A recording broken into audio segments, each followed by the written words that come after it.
12.3 비상계엄 사태가 어느덧 한 달을 훌쩍 넘어섰습니다. 비상계엄 이후 한 달 동안 거리를 가득 메운 응원봉 시민들의 열기는 여전히 뜨거운데요. 여의도 국회 앞과 광화문, 한남동 일대에서 윤석열 퇴진을 촉구하며 열린 촛불 집회는 어느 때보다 다채로운 색깔로 빛이 났죠. 특히 토요일마다 열린 촛불 행진은 주최 측 추산 누적 참가 인원이 300만 명이 넘는 대규모 집회였음에도 과거 집회에서 슬그머니 혹은 노골적으로 드러났던 여성 혐오 발언이나 일부 단체의 남성 중심적, 배타적 시위 문화는 보기 힘들었고요. 무대에서는 소수자가 끊임없이 호명됐습니다. 연단에 오른 사람들은 더는 중장년, 고학력, 비장애, 이성애자 남성이 아니었습니다. 20대 여성, 장애인, 성소수자, 청소년, 농민, 이주민 등 우리 사회 소수자로 불린 이들이 저마다의 민주주의를 광장에서 부르짖었습니다. 이들은 윤석열 퇴진이 전부가 아니며 민주주의 안에는 수많은 이가 함께하고 있음을 잊지 말자며 경제 불평등, 양극화, 젠더 폭력, 성 정체성으로 인한 차별 해소, 장애인의 이동권 보장을 함께 외쳤습니다. 그리고 이 거대한 연대의 물결은 서울 여의도 국회 앞 광화문 광장을 넘어 남태령의 농민 트랙터 투쟁단과 전국 곳곳의 노동운동 현장까지 이어지는 중입니다. 촛불 집회 주최 측도 혐오 없는 광장을 위해 안팎으로 분주하게 움직이고 있는데요. 1,500여 개 시민단체가 모인 윤석열 즉각퇴진 사회대개혁 비상행동은 집회 시작부터 평등하고 민주적인 집회를 위한 모두의 약속을 참가자들과 함께 낭독하며 문을 열었습니다. 서로가 서로의 광장이고 민주주의입니다. 로 시작하는 이 약속은 이렇게 이어집니다. 민주주의는 성별, 성적 지향, 장애, 연령, 국적 등 서로 다른 사람이 배제되지 않고 안전하고 평등하게 참여할 수 있는 곳에서 가능합니다. 집회 발언 시 여성, 성소수자, 장애인, 청소년, 이주민 등 사회적 소수자를 차별하거나 배제하는 말을 하지 않습니다. 특정 대상에 대한 욕설이나 차별, 혐오, 외모평가 발언 없이도 싸울 수 있다는 것을 기억합니다. 우리에겐 싸울 힘이 충분히 있습니다. 이처럼 평등하고 민주적인 집회를 위한 모두의 약속은 민주주의를 지키기 위해서는 집회에 참여한 우리의 지금부터 민주적이어야 한다고 말합니다. 민주적 집회는 집회 참여자들이 서로를 평등하게 존중하는 것에서부터 시작한다는 말도 덧붙여 강조했고요. 시민들은 한국 사회 병폐가 탄핵 정국으로 적나라하게 드러났을 뿐 약자의 터전을 부수고 일상의 민주주의가 파괴되는 일은 그보다 더 뿌리 깊은 문제라고 입을 모았습니다. 김진숙 민주노총 부산본부 지도위원은 얼마 전 자신의 SNS에 민주주의가 만개할 때 오히려 묻히는 투쟁들로 전장현, 동덕여대, 한화오션, 구미옵티칼 고공농성을 꼽았다고 합니다. 이 커다란 탄핵이라는 물결에 휩쓸려 거리의 정치, 일터의 민주주의에 관한 이야기들은 쉽게 외면받곤 하죠. 그렇게 한국의 민주주의는 늘 누군가를 버리고 갔습니다. 공통의 대의부터 해결하자, 일단 급한 정책부터 먼저 추진하자는 태도가 그간 얼마나 많은 이들을 소외하고 배제해 왔는지 늘 성찰하고 경계해야겠습니다. 연말 연시에도 마음 무겁고 가슴 답답한 일들이 가득했던지라 청취자 여러분께 안부 인사도 제대로 못한 것 같은데요. 그래도 오늘을 살아가는 우리 모두의 존엄과 안녕을 온맘 다해 기원하면서 월담의 노동이 수다 58회 방송을 시작해 보려고 합니다.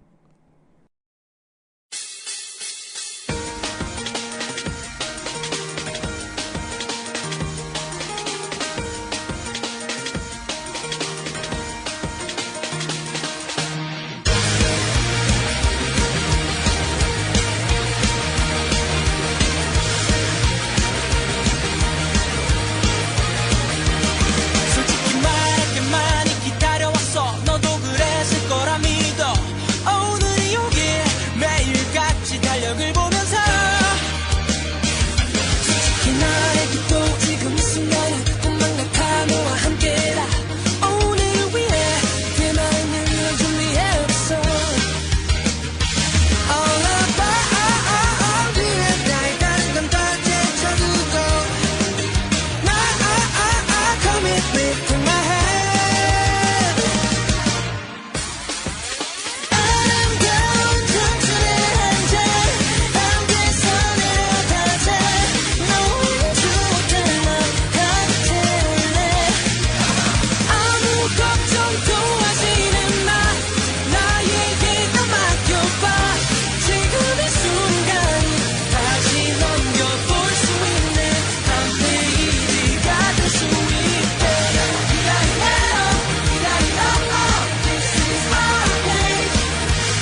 월담의 노동이수다 새해 첫 방송은 한노보연의 노동자 건강권 이야기와 함께 인사드립니다. 오늘 이야기 함께 나눠주실 한국노동안전보건연구소 최민님 오셨습니다. 안녕하세요. 네, 청취자 여러분 반갑습니다. 한노보연의 노동자 건강권 이야기를 함께 진행하는 최민입니다. 우리 용현님도 네. 목소리가 건강치 못한 목소리네요. 노동자 건강권 이야기를 해야 되는 이때 정말 감기가 걸려가지고 청취자 여러분께 좋은 목소리 들려드리지 못해서 너무 죄송하네요. 아무튼 오늘 재채기 하지 않고 실수 없이 방송을 잘 마칠 수 있었으면 좋겠습니다. 민님, 그 어수선한 정국이 작년 12월 3일부터 계속 이어지는 상황이잖아요. 그래서 새해 들어서 민님은 어떤 꿈을 품고 계신지 이런 얘기로 시작해도 괜찮을지 모르겠어요. 네, 오히려 한국 사회 같이 사는 정말 많은 분들이 지금 시기에 같은 꿈을 꾸고 있지 않을까 싶습니다. 우리가 이 시간을 같이 잘 견뎌내고 그 뒤에 우리 사회가 더 강한 민주주의로 더 넓은 평등과 연대로 나아가기를 바라는 거, 그게 우리 모두의 꿈이 아닐까 싶어요. 봄에는 우리가 좀 더 뿌듯하고 벅찬 마음으로 그때 진짜로 2025년을 새로 시작할 수 있지 않을까. 그게 제 꿈입니다. 네. 서로의 안부도 묻고 덕담도 나눠야 할 새해 분위기를 이렇게 망쳐버린 윤석열 씨가 새삼 원망스럽네요. 아무튼 오늘 한노보연의 노동자 건강권 이야기 코너에서도 이제 수명이 다한 윤석열 체제에 대한 얘기를 해보려고 하는데요. 구체적으로 어떤 얘기를 나눠보면 좋을까요? 네, 수명이 다했다고 하지만 그래도 정말 잊지 말고 돌아봐야 된다는 생각이 많이 들고요. 그래서 오늘은 그동안 노동자들의 몸과 마음을 망가뜨려온 윤석열 체제에 대해서 얘기해보면 좋겠습니다. 이 노동자의 몸과 마음을 망가뜨린 윤석열 체제라고 하면 노동시간 얘기부터 시작하지 않을 수가 없을 것 같아요. 그렇죠. 저는 윤석열 씨가 대통령 후보 시절이었을 때 했던 말이 아직도 귀에 맴도는 것 같은데요. 당시 윤석열 씨가 대선 주자로 한 언론사와 인터뷰하면서 이렇게 말했었잖아요. 필요한 경우에는 주 120시간이라도 바짝 일한 뒤에 쉴 수 있는 예외 조항을 둬야 한다고요. 주 52시간에 묶여있는 노동시간 상한 규제를 풀겠다는 그런 취지였잖아요. 네, 맞습니다. 그 얘기가 주 120시간 정말 한국에서 일하는 노동자라면 잊을 수 없는 숫자였던 것 같은데요. 대선 후보 때부터 정말 엄청난 파장을 몰고 왔었고 알고 보니까 그게 정말 단순한 말실수가 아니라 진심이었던 것이죠. 완전 진심. 네, 그래서 실제로 윤석열 정부가 노동자의 건강보다는 이제 사업주가 필요로 하는 생산에 들어가는 시간을 중시하는 제도를 만들려고 했던 거고, 그래서 노동자들이 집중적으로 장시간 노동을 하고 그 뒤에 쉬든 말든 어쨌든 그럴 수 있는 근로기준법 개정안을 실제로 입법 예고를 했었습니다. 네. 그게 벌써 이제 횟수로는 재작년 2년이 되었고요. 그래서 그러면서 한 주 단위 연장 근로 시간을 지금은 한 주에 12시간을 연장해서 52시간까지 할 수 있는 것을 노사 합의로 월 단위로 관리할 수 있게 한다, 이렇게 했던 거죠. 그래서 1주 최대 노동시간 52시간이 1개월이나 1분기, 반년, 1년 이런 식으로 총량 규제한다. 이게 이제 글로벌 스탠다드다. 이러면서 이런 내용을 했었습니다. 그러면 이제 그 총량 규제 단위를 정하면 그 기간 동안에 평균만 52시간이 되면 된다. 이런 얘기고. 네. 그러니까 한 주 52시간이라는 규제는 사실상 없어지는 거나 마찬가지고, 이건 사실은 더 나가서 주당 원래 40시간이잖아요. 네. 주당 40시간이 기본인데 여기에 연장을 허용해서 주 52시간까지인데 그 기준도 사실은 없애버리겠다는 원칙을 아예 무너뜨리는 시도였다고 저는 생각하거든요. 그런 점에서 정말 강한 이제 반발이 있었고, 왜냐하면 저는 그렇게 노동자들이 강하게 반발했던 것 자체가 이미 굉장히 과로에 시달리고 있고, 우리가 장시간 노동하고 있다는 것을, 세계적인 수준에서도 장시간 노동한다는 것을 노동자들이 이미 잘 알고 있기 때문이었다고 생각해요. 이게 제도로 정말 편입이 되면 우리의 삶이 진짜 망가질 것이다, 이런 위기의식이 들었다고 생각하고, 그래서 그때 강한 이제 반발이 있어서 그게 이제 입법이 되지는 않았던 것이죠. 네. 그 여론의 반발에 부딪혀서 일단 제동에 걸리긴 했는데요. 사실 정부는 지금도 정책 방향이 틀리지 않았다는 입장을 여전히 고수하고 있다고 들었어요. 네, 25년 1월에도 김문수 이제 지금의 노동부 장관도 계속해서 이거를 뭐 어떤 특정 업종에 대해서는 열어줘야 된다 이런 입장을 계속해서 내고 있습니다. 그 당시에도 계속해서 논리를 이런 거예요. 일할 때 몰아서 일하고 쉴 때 마음껏 쉬자. 요즘 MZ들은 길게 쉬는 거 좋아하지 않냐. 뭐 이러면서 그걸 오히려 이제 국민들이 이런 세련된 정책을 유연하게 쉴 수 있는 정책을 몰라준다. 이렇게 얘기하는 건데 사실 사람 몸이 기계가 아니기 때문에 일이 몰릴 때 장시간 집중 노동을 할 수 있게 하는 것이 사실 핵심이고 그렇게 하면 정말 과로사로 이어질 수 있거든요. 건강 입장에서는 네. 정말 절대 받아들일 수 없는 정책입니다. 맞습니다. 그러니까 뭐 일할 때는 또 화끈하게 일하고 쉴 때는 마음껏 쉬게 한다. 이게 뭐 정부 정책의 취지라고 그렇죠. 하는데 이게 현실에서 그렇게 되는 경우는 거의 없잖아요. 맞아요. 예, 이게 뭐 노동 시간을 선택하는 그 선택권이 노동자들한테 온전히 주어지는 것도 아니고 결국에는 회사의 생산 물량, 뭐 작업 물량에 맞춰서 노동자들의 몸을 우겨 넣어야 되는 건데 뭐 말도 안 되는 것 같습니다. 아무튼 그때 당시에 노동시간 유연화 정책이 발표되고 나서 인터넷 커뮤니티에 이런 짤이 막 돌았었죠. 뭐 그 근무 시간 외에 병원, 맞아요. 기절 등으로 개인 일정을 빼곡히 채운 주 69시간 근무표가 여기저기 짤방에 돌아다녔던 걸 저도 봤거든요. 그러니까 일주일에 69시간씩 몰아서 일하는 것 자체가 건강에 무리를 준다는 그런 우려를 많은 대중이 가지고 있었던 것이죠. 네, 맞습니다. 바로 그게 계속해서 말씀드리는 기계가 아니다 이런 논리거든요. 그러니까 기계라면 뭐 한 주에 70시간 일하고 다음 주에 20시간 일하면 이제 평균 그 90시간을 45 이렇게 힘을 썼다 이렇게 계산할 수 있을지 모르겠지만 사람 몸은 그렇지 않기 때문에 방금 말씀하신 대로 70시간 일하고 나면 그 다음 주에 20시간 하고 나머지 시간을 노는 게 아니라 병원에 가거나 수액을 맞거나 기절해 있어야 되는 상황이 발생한다는 겁니다. 사실 이거는 제가 의사지만 의사라서 설명할 필요도 없는 것 같아요. 누구나 하루라도 밤새워 보면 아니면 며칠 막 연달아 뭐 이제 굉장히 이제 집중적으로 장시간 노동하고 나면 몸과 마음이 되게 피폐해지고 같은 시간으로는 회복이 도저히 안 되는 것을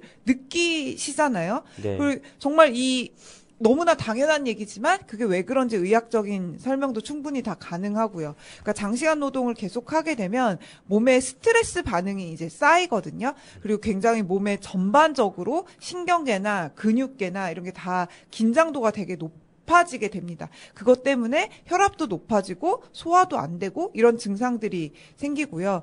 그 기본적으로 24시간 1주기 리듬이라고 저희가 불러요. 해가 뜨고 해가 지고 사람이 그거에 맞춰서 일어나서 활동하고 잠이 들고 이 흐름에 맞춰진 호르몬 분비가 다 어그러지게 되고 그것 때문에 혈당 조절도 안 되고 수면 조절도 잘 안 되고 그래서 불면증 같은 거에 시달리는 경우도 많게 되고 피곤한데 잠이 안 오는 경험 같은 거 해보신 적 있지 않으신가요? 네. 요런 호르몬 교란이 심지어는 이런 장시간 노동이나 야간 노동 때문에 암을 일으킬 수도 있다. 특히 호르몬에 민감한 유방암, 전립선암, 대장암 이런 것들의 위험을 높인다. 이런 얘기들도 이미 많이 나와 있는 상황이고요. 네. 그러니까 방금 말씀하셨던 그런 신체적 변화에 직접적인 영향을 주는 것 외에도 장시간 노동이나 야간 노동은 그 노동자의 시간 관리라는 측면에서 자본한테 완전히 주도권을 빼앗기는 거잖아요. 그러면서 생활 패턴만 망가지는 게 아니라 이제 사회적 관계까지도 많이 훼손되는 것 같아요. 네, 맞습니다. 아까 말씀하신 대로 특히나 이걸 압축적으로 장시간 노동을 열어준다는 것은 나가 시간을 계획할 수 있는 게 아니라 생산량에 따라서 내 시간이 정해진다는 얘기잖아요. 그러니까 말 그대로 자율성이 떨어지고 그런 것들이 여가 활동이나 가족, 친구와 보내는 시간 이런 것들에 영향을 당연히 엄청나게 주게 되는 거죠. 거기다가 뭐 규칙적으로 장시간 노동을 해도 물론 이런 시간이 굉장히 줄어들기 때문에 압박이 되고 그게 불규칙하게 되면 평균적으로는 같은 시간을 일하더라도 내가 계획한 대로 여가를 쓸 수 없기 때문에 그게 스트레스가 되고 사실 예측 가능한 삶을 설계하는데 정말 큰 걸림돌이 될 수밖에 없는 제도이기도 합니다. 그리고 생각해보면 바로 그런 것들이 또 정신건강에도 영향을 주게 돼요. 과로 자살이라는 말이 있을 정도로 사실 사람이 잠을 제대로 못 자면 멍해지고 생각이 우울해지고 너무 또 당연한 거 아니겠습니까? 네. 뇌나 신경계 호르몬 이런데 균형도 무너지게 되거든요. 그래서 우울증, 불안 이런 이제 위험도 역시 높아지게 됩니다. 거기다가 앞서 얘기한 자기 여가 활동, 가족과의 관계, 친구와의 약속 이런 게 어그러지면 그것 때문에 또 추가로 스트레스를 받게 되고 이런 게 또 정신 건강을 악화시키고 이런 게 돌고 돌면서 이제 정신 건강을 굉장히 악화시킬 수가 있고 그래서 과로가 심하면 우울증, 심하면 자살까지 불러올 수 있기 때문에 정신 건강에도 굉장히 중요한 해악적인 요인입니다. 네. 정말 맞는 말씀이신 것 같아요. 그런데 윤석열 정부는 뭐 노동개혁을 추진하겠다면서 걸핏하면 글로벌 스탠다드를 강조해 왔잖아요. 노동시간에 관한 국제 기준은 혹시 어떤지도 설명을 해주실 수 있을까요? 네, 진짜 좋은 질문인 것 같아요. 그동안 또 잊고 있었는데 정부에서 이 노동시간 정책 얘기하면서 글로벌 스탠더드 얘기할 때마다 정말 화가 났었거든요.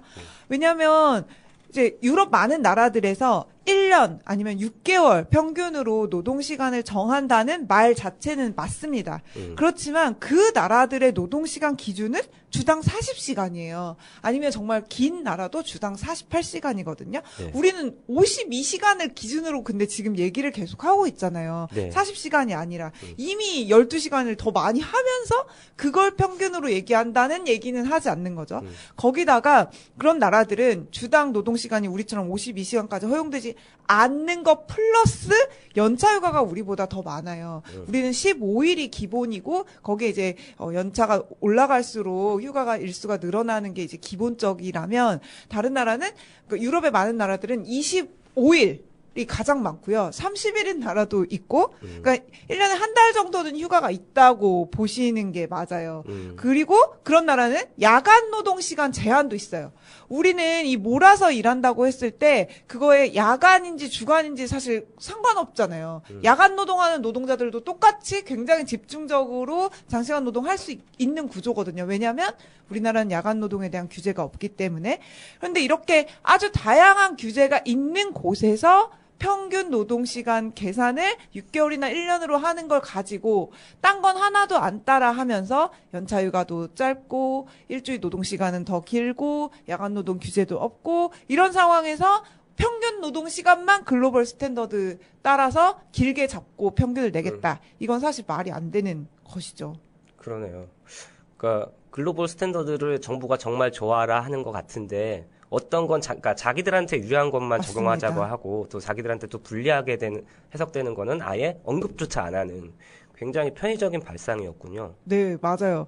거기다가 이렇게 우리보다 규제가 훨씬 많은 나라들에서도 그러니까 예를 들어 평균 40시간에 맞춰서 해라 하더라도 압축적으로 몰아서 하는 노동시간에 대해서는 노동계 혹은 저같이 이제 건강을 생각하는 사람들 입장에서 굉장히 우려가 많습니다. 다른 나라들도 전체적으로 이제 노동자들의 힘이 좀 약화되거나 아니면 이제 IT 기술이 발달하고 그래서 재택근무도 가능해지고 생산 속도, 유통 속도 이런 게 굉장히 빨라지면서 노동 강도가 높아지거나 노동시간이 불규칙해지는 그런 경우들이 좀 많아지고 있거든요. 그러니까 이제 국제노동기구에서 2019년에 이런 게 앞으로 미래에서 더 확대될 수 있는데 굉장히 우려스럽다. 노동시간 자율성이 노동자들한테 굉장히 중요하다.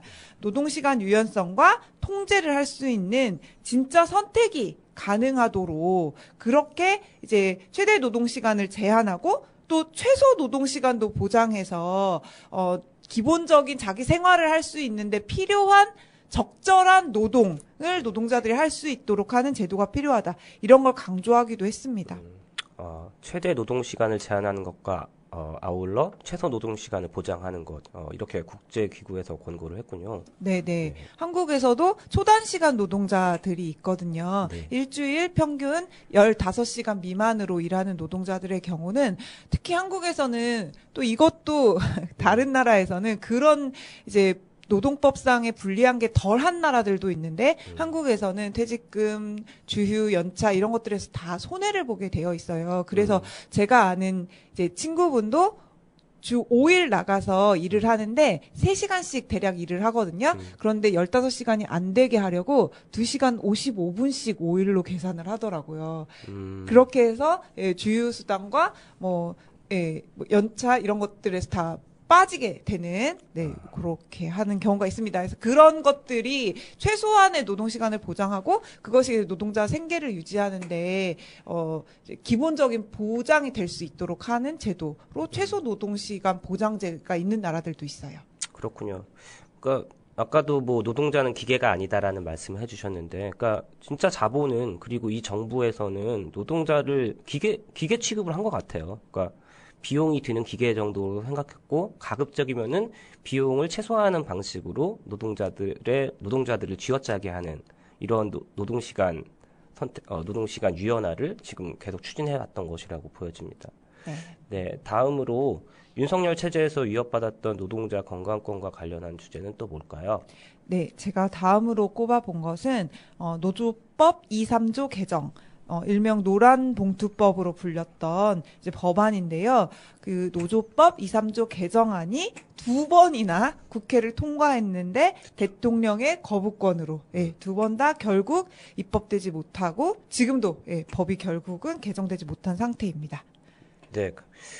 제가 기억하기에도 그것 때문에 뭐 틈만 나면 노동약자 운운하던 정부가 정작 특수고용, 하청 비정규직 노동자들의 노조할 권리는 버젓이 무시한다는 비판이 계속 이어졌던 것 같아요. 네, 맞습니다. 이 노조법 2, 3조 개정은 이제 바로 말씀하신 노동약자라고 할 수 있는 노동자들도 뭉쳐서 목소리를 낼 수 있게 하는 노조할 권리를 보장하는 그런 법 개정이었는데요. 그걸 이제 계속 거부를 한 것이죠. 이 내용은 사실 저는 노동자 건강에도 너무 중요한 영향을 미친다고 생각하거든요. 흔히 노동자 건강 얘기하면 뭐 화학물질, 안전조치, 그 안전대, 이런 기술적인 문제, 이런 걸 생각하기 쉽지만, 사실 저도 이제 노동자 건강권이라고 말할 때, 거기에 권리라는 말이 들어있잖아요. 네. 노동자의 권리이기 때문에, 저는 다른 권리, 특히 모여서 목소리를 낼 권리와는 너무나 밀접한 관계가 있다고 생각합니다. 인권 이론에서는 모든 권리들이 서로 이렇게 기대고 있다고 얘기를 합니다. 그래서 평등하게 노동할 권리가 없는 사람은 정치적인 권리도 제한이 된다고 생각해요. 최근에 이 광장을 보면서도 그런 생각을 많이 하는데, 예를 들어서 사회적 권리에 있어서 재산 차이는 이렇게 많이 나도 1인 1표는 동등한 거 아니냐. 우리가 사회적으로는 차이가 있어도 정치적으로는 권리가 똑같은 거 아니냐 이렇게 말하기 쉽지만 사실 재산이 많은 사람은 다양한 방식으로 자기 목소리를 낼 수가 있잖아요. 네. 정치인을 후원할 수도 있고 목소리를 조직할 수도 있고 언론에 나오기도 하고 그에 비해서 가난한 사람은 사실 가난 때문에 다른 여러 권리를 제한받기도 쉽고 정치적 권리도 제한되는 거죠. 아주 쉽게는 선거일에 일하느라고 투표도 아예 못하는 경우부터 시작해서 선거를 나갈래도 돈이 필요하고 자기 목소리를 조직하고 사람들이 모여서 뭔가 일을 작당하고 이런 데도 다 돈이 드는 거잖아요. 그런 점에서 사실 사회적인 이제 차별이나 이런 게 커지면 정치적인 데서도 굉장히 차이가 커지고 권리가 제약될 수밖에 없다고 생각합니다. 네, 저희 반월시아공단 작은사업장 노동자들 역시도 선거 때에도 나와서 일을 해야 되는 경우가 많고 그러다 보니까 선거권 사실상 존재하지 않는다, 박탈당했다라고 그런 얘기들을 많이 했었거든요. 여전히 그런 부분에서 많은 차별을 받고 있다는 생각이 들고요. 그게 다 연결된 얘기인 것 같네요. 그래서 노조를 만들 권리와 건강하게 일할 권리도 연결되어 있다. 그런 말씀이신 거죠? 네, 맞습니다. 노동자가 제대로 된 책임자, 자기 일에 대해서 진짜 사장, 이런 사람과 앉아서 교섭할 권리를 보장받지 못하면 자기가 일터에서 안전하게 일할 권리, 적절한 노동 시간, 적절한 노동 강도, 휴게 시간, 아프면 쉴 권리, 이런 것들을 누구한테 요구하겠어요? 그쵸. 혹은 뭔가 부족하다고 생각됐을 때 누구한테 따져 묻겠어요? 결국은 건강권이 그냥 그 자체로 따져 물을 사람을 모호하게 만드는 것 자체로 건강권을 제한하게 되는 것이라고 생각합니다. 바로 그런 상황을 분명하게 하고 책임 있는 사람과 이 노동자가 얼굴을 대면해서 서로 따질 수 있게 하자는 거. 그게 노조법 2, 3조 개정안의 핵심이었다고 생각하거든요. 네. 노동자가 안전하고 건강하게 일할 수 있는 작업 환경을 사용자한테 요구하는 건 어찌 보면 너무 당연하고 상식적이잖아요. 그런데 윤석열 씨는 대통령 자리에 있는 동안 정말 노동자들한테 꼭 필요한 절실한 법은 뭐 어떻게든 막아내야겠다. 뭐 그런 사명감 같은 게 있었던 건지 도무지 이해할 수가 없습니다. 민님, 노조법 개정이 대통령 거부권에 가로막히면서 노동자의 건강권이 사각지대에 내몰린 사례가 정말 많죠? 네, 김용균 노동자 이후에 잘 알려진 위험의 외주화가 여기 이제 들어가는 사례라고 네. 할 수 있습니다. 하청 노동자들이 이제 더 위험한 일을 하게 된다. 이런 걸 위험의 외주화로 많이 알고 계시잖아요.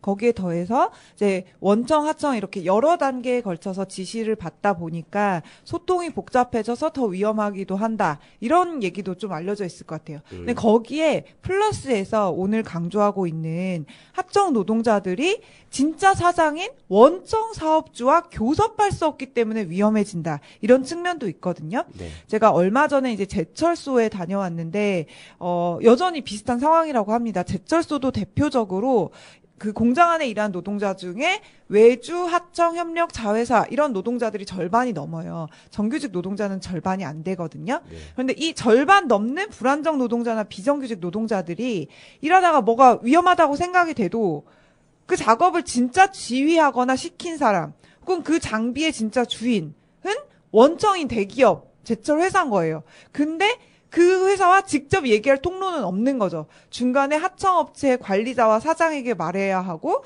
그럼 그 하청업체 관리자나 사장이 원청의 안전팀이나에게 전달해야 되고, 그 과정에서 시간이 오래 걸려서 해결이 늦어지는 것은 물론이고, 결국 그렇게 해서 전달이 됐는데 원청이 제대로 들어주지 않으면 그 위험을 몸소 겪고 있는 하청 노동자들이 또 싸우기도 어려워지는 거예요. 이거 다시 하청 사장과 싸우고, 그럼 다시 그 싸우는 상황을 하청 사장이 다시 원청에 전달하고.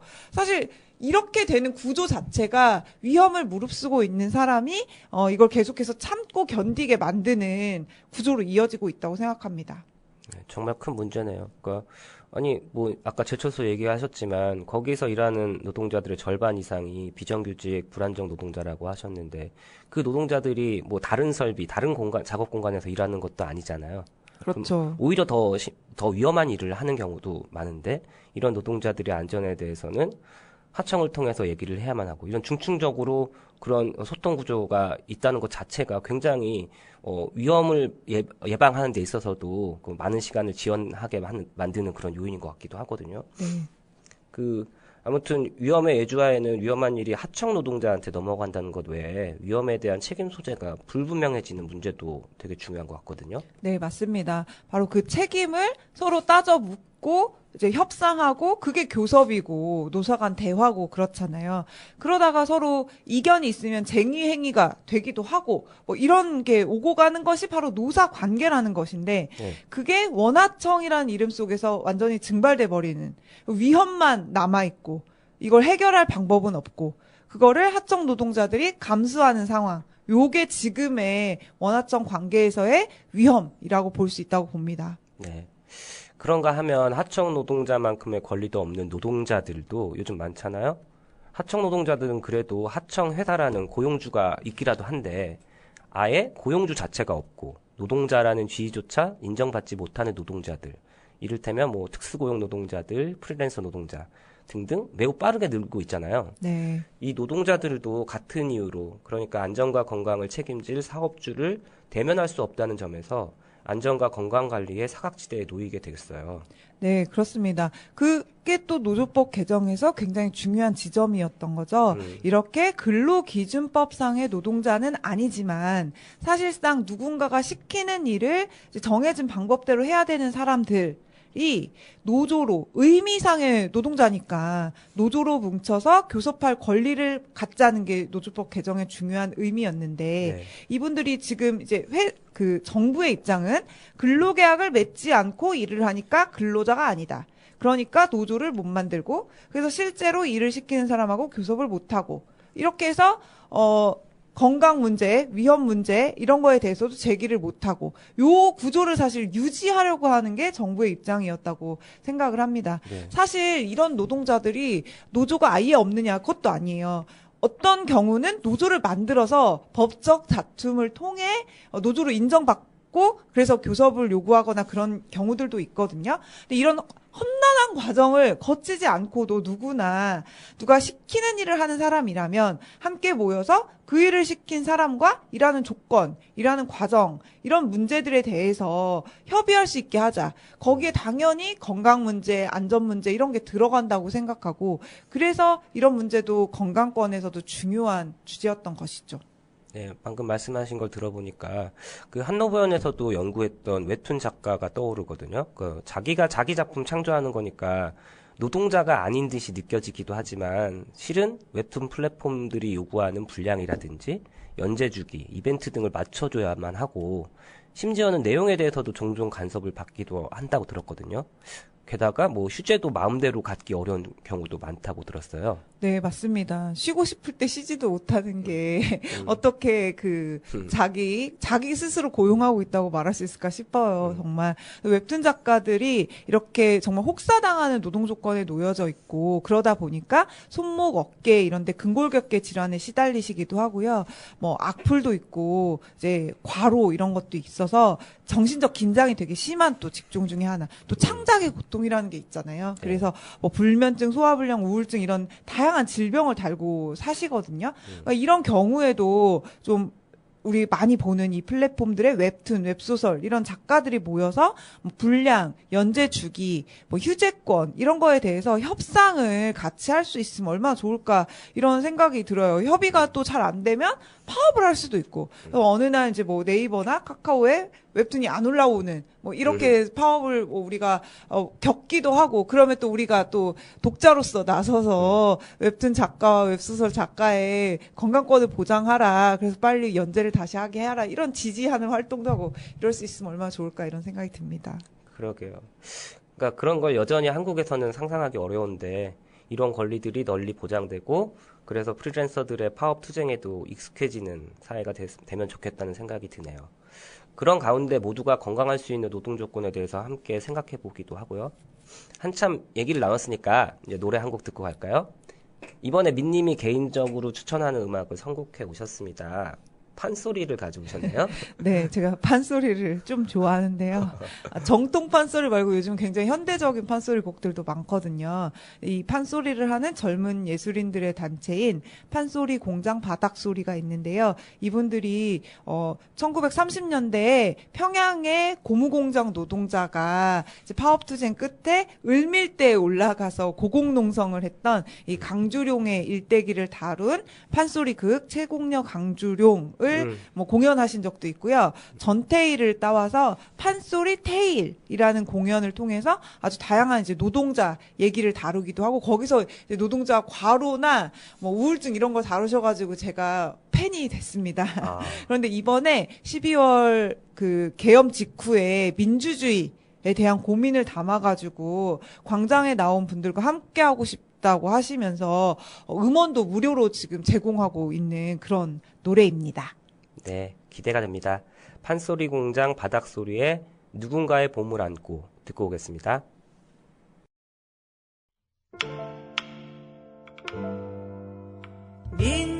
민주주의는 앞선 당신에게 내가 진 빚이다. 민주주의는 뒤따르는 이에게 우리가 전해줄 봄이다. 한겨울 내쉬는 숨 무엇을 염원하는 기도인가. 한겨울 외치는 걸음 누굴 향한 외침이더냐. 내딛는 한 발 한 발을 뿌리째 흔드는 자 누구인가 굳건히 꽂혀있던 자 민주주의를 뒤흔드는 자 누구인가. 민주주의는 누군가가 나를 위해 희생한 오늘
반복될 수 없다.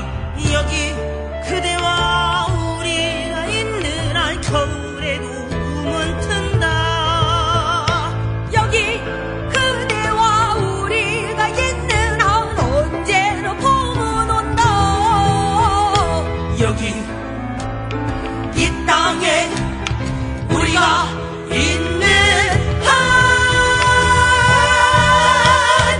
민주주의는 앞선 당신에게 내가 진 빚이다. 민주주의는 뒤따르는 이에게 우리가 전해줄 봄이다. 민주주의는 앞선 당신에게 내가 진 민주주의는 뒤따르는 이에게 우리가 전해줄 봄이다.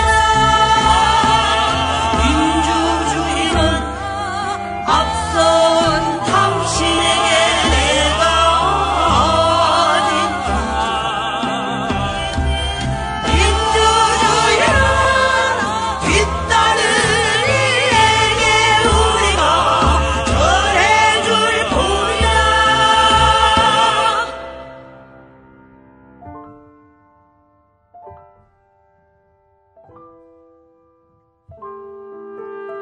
우리가 전해줄 봄.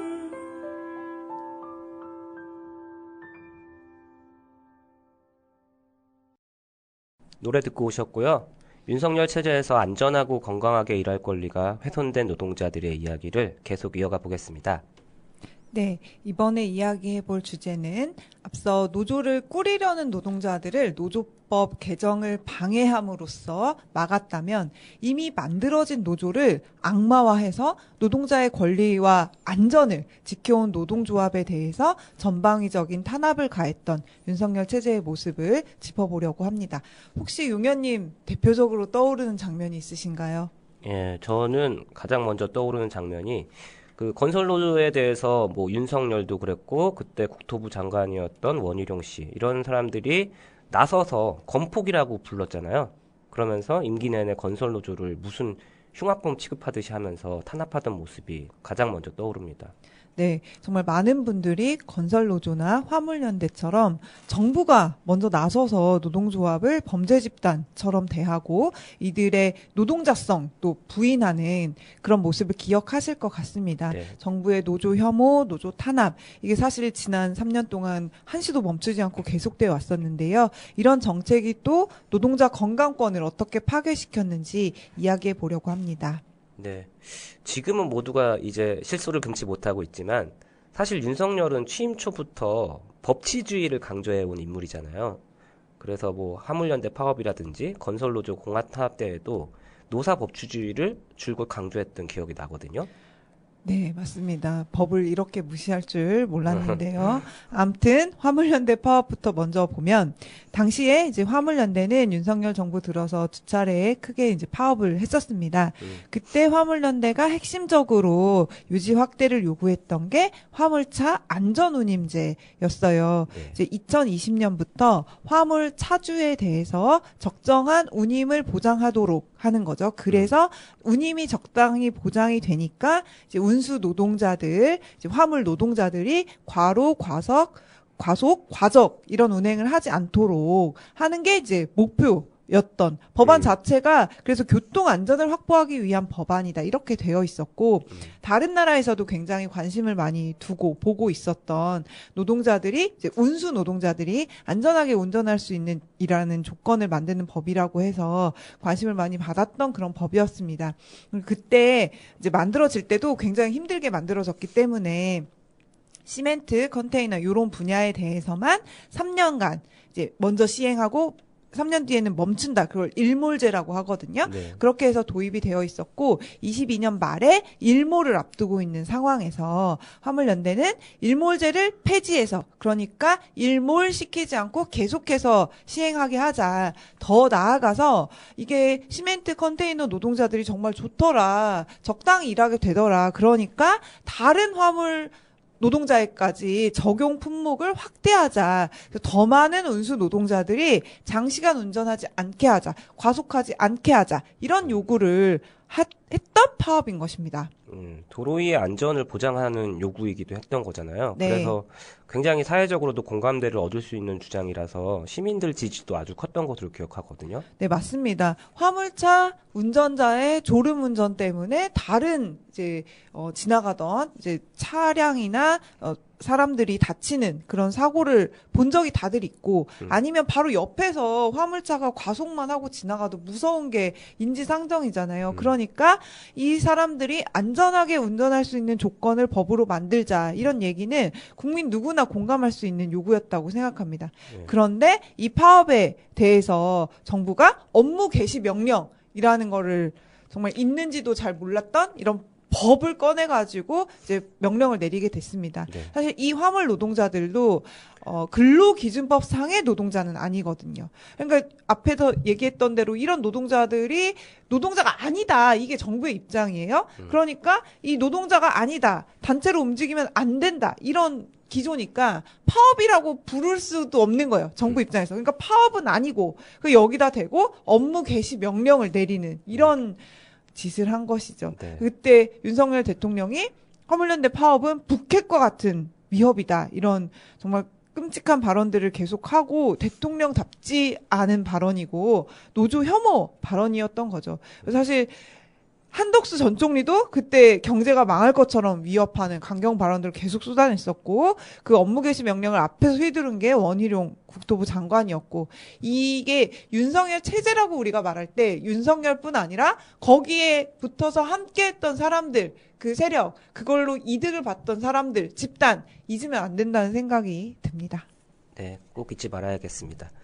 그 화물 노동자의 최저임금을 보장해서 도로의 안전을 지키는 안전운임제를 유지 확대하자는 요구가 어떻게 해서 북핵보다도 더한 위협이라고 공격받아야 했을까요? 아무튼 지금도 이해가 안 가는 대목이긴 합니다. 저도 이해가 안 되는 건 정말 마찬가지이고 저는 근데 이번에 계엄과 내란 상황을 보면서 다시 한번 좀 이런 역설을 확인하게 된 것 같아요.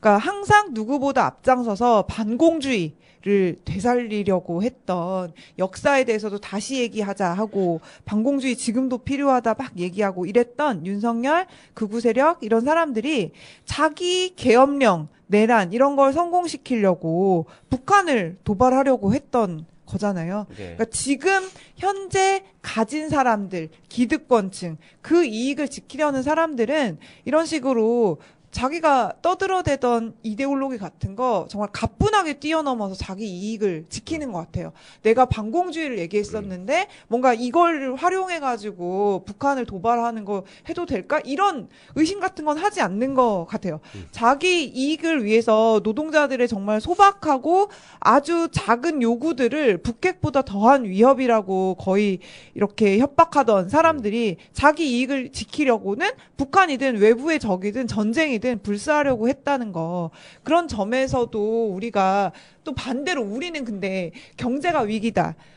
집회 시위 이제 그만해야 되는 거 아니냐. 안정을 찾자. 이제 대선과 다음 정권으로 가자. 이런 얘기하면 또 우리는 착하니까 속아 넘어가는 경우가 많은데 저는 우리도 그런 거에 너무 쉽게 마음 약해지지 말고 지금 광장의 열기를 끝까지 이어서 단순히 정권만 바뀌는 게 아니라 우리가 진짜로 우리 같은 보통 사람들이 잘 살 수 있는 다음 세상으로 가는 길을 만들어야 된다고 생각합니다. 예, 윤석열 체제 넘어 우리 같은 보통 사람들도 작은 사업장 노동자들도 평등하고 존엄하게 살 수 있는 그런 세상을 바라는 마음으로 광장에 계속 나와서 외치고 함께 행동해야겠습니다. 그리고 벌써 오래된 일처럼 느껴지지만 이제 건설노조의 경우에도 화물연대만큼 엄청난 탄압에 직면했었잖아요. 네. 초기에 화물연대를 찍어 누른 윤석열 정권은 그다음에 건설노조를 향해서 탄압의 칼을 이어갔습니다. 그때 거의 윤석열은 건설노조가 노조의 탈을 쓰고 돈을 뜯어가는, 건설회사의 돈을 뜯어가는 뭐 깡패 집단, 약탈 집단 이런 식으로 공격을 했었고, 그거를 정당화하기 위해서 표적수사를, 노조 활동에 대해서 공갈, 협박, 폭력 이런 이름을 대면서 표적 수사를 이어갔었습니다. 그 와중에 이제 강원도에 있던 양회동 건설 노동자가 정당한 노조 활동을 했는데 집시법 위반도 아니고 업무방해 공갈로 내가 경찰 수사를 받고 하는 게 자존심이 허락되지 않는다. 이런 글을 남기고 2023년 5월에 분신 자살하셨죠. 네.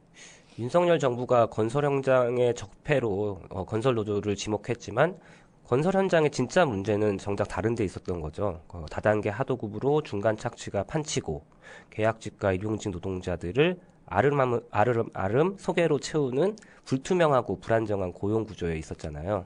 네, 맞습니다. 바로 그 문제점을 가장 앞서서 개선한 게 누구냐? 바로 건설 노조였거든요. 이런 불법 하도급이나 중간 착취가 건설 노동자들의 이익에 반할 뿐만 아니라 이제 과로나 이런 것들을 막기도 하고 부실 시공이나, 왜냐면 이제 중간에 뭐가 많으면 많을수록 돈을 빼갈 이제 단계도 많아지는 거잖아요. 그런 것들로부터도 이제 국민 모두의 안전을 지키는 그런 역할을 해왔다고 생각하는데, 그런 이제 건설 노조의 요구와 일자리 요구를 그래서 건설회사와 협상하는 것을 공갈이라고, 폭력이라고, 그다음에 건설 노조 때문에 건설 현장이 무법천지가 됐다, 뭐 이런 식으로 몰아갔던 게 이제 정부의 태도였습니다. 건설 노조에 대한 범정부 차원의 압박이 결국 한 노동자의 죽음으로 이어졌는데요. 이 부분에 대해서는 어떻게 보시나요? 네. 저는 사실 이제 자살 문제를 굉장히 심각한 문제로 생각하고, 한국 사회에 정말 자살률이 높거든요. 그래서 우리 모두가 이제 같이 이 사회를 살고 있는 사람들이 스스로 목숨을 끊는, 그게 이제 한두 명의 특별한 일이 아니라 굉장히 중요한 이제 사망의 원인이라는 점에 대해서 숙고해야 된다고 생각을 하고요. 그건 굉장히 이제 건강에 가장 반대말 같은 거라는 생각을 많이 해요. 그런데 정부가 나서서 한 노동자를 그렇게 만들었다는 것이죠. 건설노조 활동한 것을 공갈 협박이다, 폭력이다, 이렇게 경찰 조사가 이어지고 자기와 함께 일했던 동료들이 전부 다 그렇게 내몰리면서 일자리를 잃게 되고, 그런 상황에서 분함을 참지 못하고 자기가 죽으면 더 큰 투쟁이 이어지기를 바라면서 자살하셨다고 생각하는데, 저는 사실 그렇게 되지는 않는다. 그런 선택은 잘못된 선택이고 같이 살아서 싸우자고 너무나 말하고 싶지만, 어쨌든 이것만 봐도 건설노조 탄압이 노동자 건강에 얼마나 악영향을 미쳤는지 정말 단적으로 보여준다고 생각합니다. 한 명이 자살할 정도로 자괴감, 모멸감을 느꼈다는 것이 얼마나 많은 건설노조의 조합원들이나 건설 노동자들한테 많은 영향을 미쳤을까. 목숨을 끊지는 않았더라도 그걸 술로 이겨내거나 그냥 일을 떠나거나 아니면 혼자 사귀거나 분노로 표출하는 노동자가 얼마나 많았을까, 이런 생각을 하게 됩니다. 정말 많은 사람들이 같은 아픔을 겪었을 거라는 생각이 듭니다.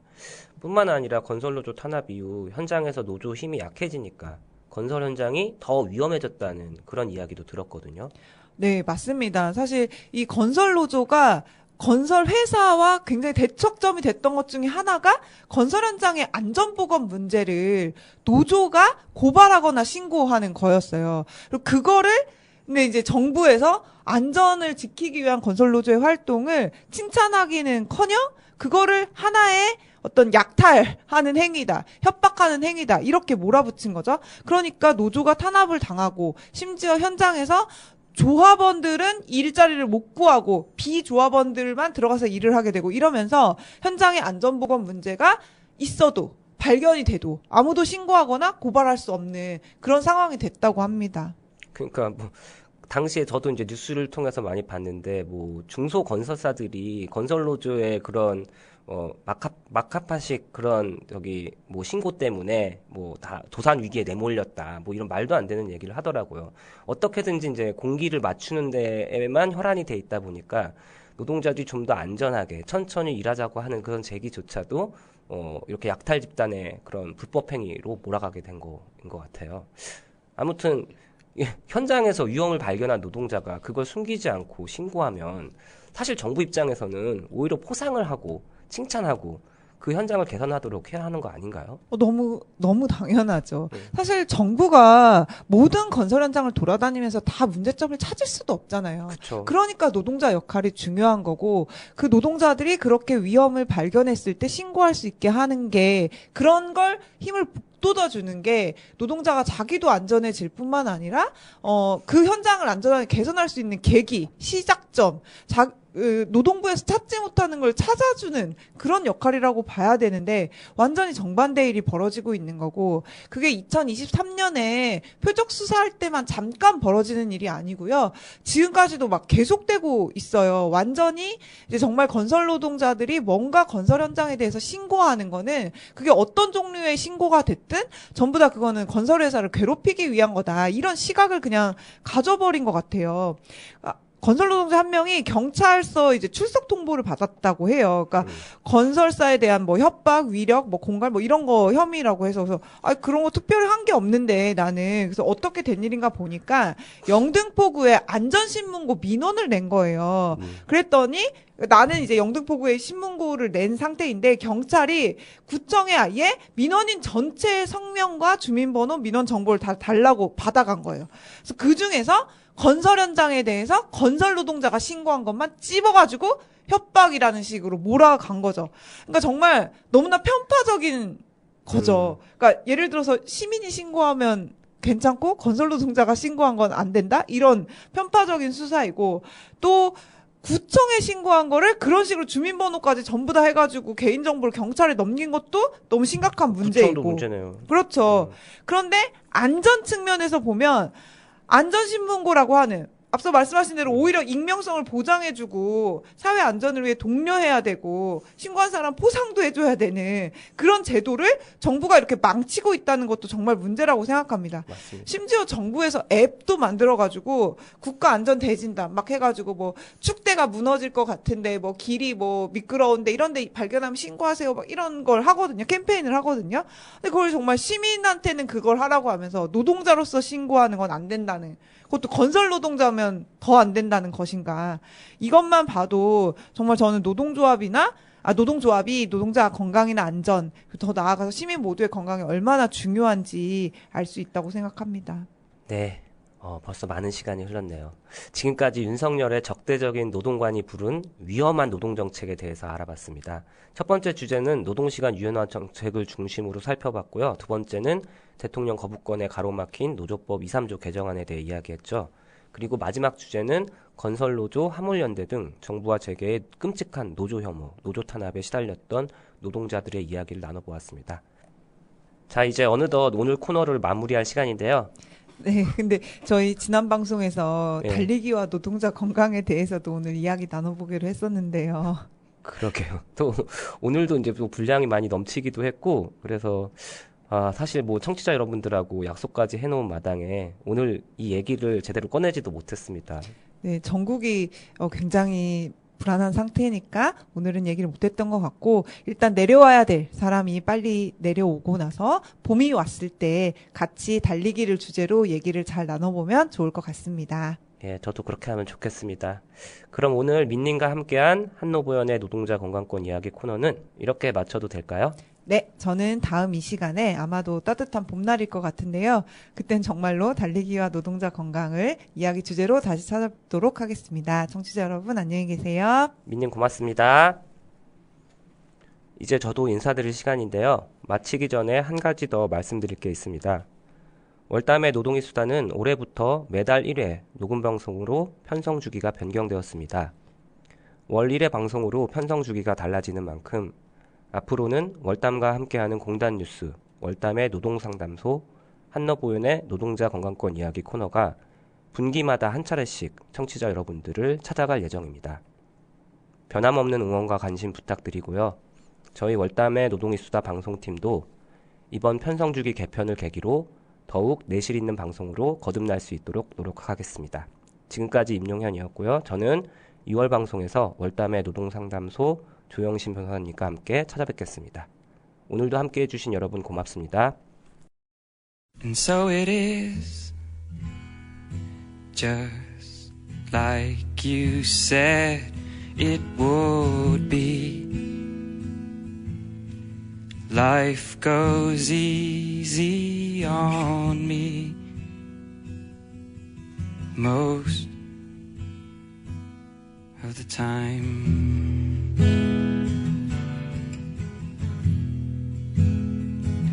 And so it is, the shorter story. No love, no glory. No hero in her sky. I can't take my eyes off of you. I can't take my eyes off of you. I can't take my eyes off of you. I can't take my eyes off of you. I can't take my eyes off of you.